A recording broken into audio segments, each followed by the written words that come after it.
Magandang araw po, Sir Red. Isa po ako sa mga silent listeners ninyo na ngayon po'y maghahatid ng kwento patungkol sa isa sa mga napanaginipan kong weirdo. Hindi ko po talaga malaman kung ano nga ba talaga ang nais ipahiwatig ng panaginip ko na siyang kinabibilangan ng aking kapatid at ang nanay kong pumanaw.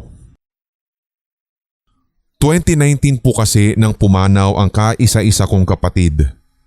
Sa katunayan pa nga po'y sinisisi ko ang sarili ko sapagkat ako po yung kasama niya nung mga huling oras niya sa mundo. Sinisisi ko ang sarili ko kung bakit ako pumayag na lagyan siya ng tubo dahil ako lang talaga ang kasama niya nung sinugod ko siya sa ospital nang atakihin siya sa sakit na epilepsy. Ang nangyari po kasi ay ganito. Inabutan po kasi siya ng anak niya sa CR na nakasubsob ang muka sa planggana na may lamang tubig. Nung araw na yun kasi, Sir Red, ay tutulungan niya sana akong maglaba. Ako ay nasa labas ng bahay habang siya ay nasa CR para punuin ng planggana. Yun nga lang, nang maabutan siya ng kanyang anak sa CR, ay yun ang kanyang namataan. Agad ako pumasok ng CR para iahon siya agad at nang magawa ko nga iyon ay may seizure na po siya. Kaya ginawa ko'y sinipr ko siya dahil naisip kong baka nakainom na siya ng maraming tubig. And then fast forward. Nang umuwi na nga ako ng bahay ay wala pong tao doon.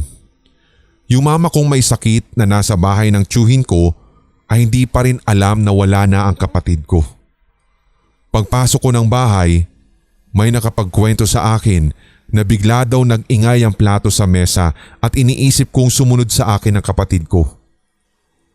May nakapagkwento din sa akin na tuwing gabi daw sa CR ay may naririnig daw silang umiiyak na babae lalo kapag sumasapit ang madaling araw. Nagsimula ang pagpaparamdam niya nung siya ay mailibing na.